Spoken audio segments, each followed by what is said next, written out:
Hi everyone, in this short tutorial video I'm gonna show you how to find out your video card on your PC or laptop.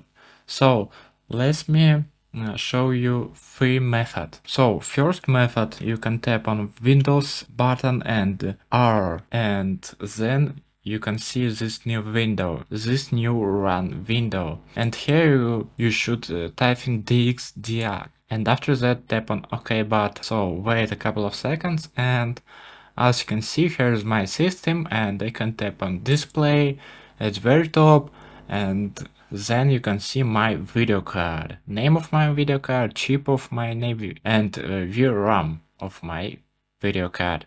So let me close this window, and after that, second method, you can tap on, you can do right click on start button and click on device manager.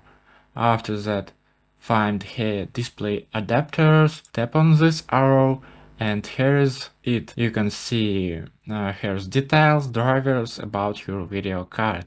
So let me again close this window, and moving on to last method, to do right click right here and tap on settings. After that you can tap on system right here and find display. So once you're here, you can tap, you can scroll down, and you can tap advanced display settings right here. And right now you can see, first of all, use your display, and here's you can see and information about your video card. So that's it. I hope it helps. Please consider subscribe to our channel and give it a thumbs up, and also you can watch this new video or this playlist about Windows. See you next time.